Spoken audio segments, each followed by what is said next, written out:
news of violence again coming in from the violent state of Manipur, and now the northeastern state of Manipur has been gripped by a wave of violence yet again, and this is particularly in the district of Ziribam, and it has been informed that suspected insurgents have now targeted police outpost, which has escalated the already tense situation in the area.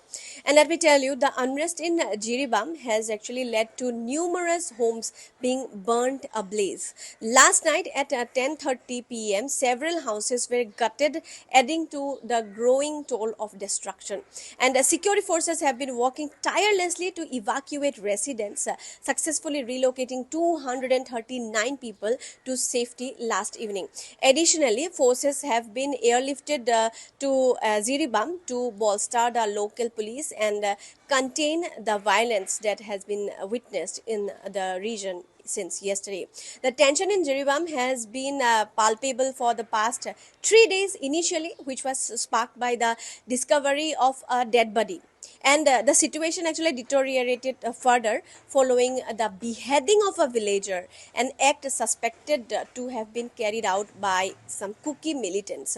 The gruesome incident has heightened fears of widespread violence now.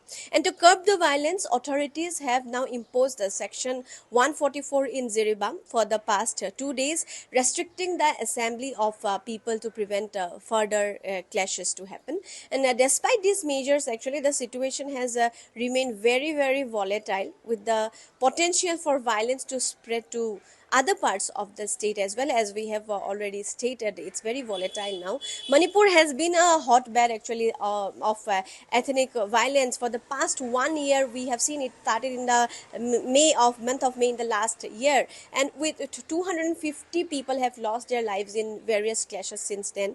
The recent upsurge in violence in Jiribam following the election results has exacerbated the already fragile peace in the region. And let me tell you, Manipur police sources have confirmed that more security forces have arrived in Jiribam, which borders Assam, in an effort to restore the peace and order. However, the fear of violence spreading to the new areas remains a significant concern, and the state continues to grapple with the ongoing ethnic tensions, with efforts to restore peace and stability facing significant challenges. But yes, we have to wait and see if the violence can be brought down and the peace can be restored again by the measures taken by the authorities.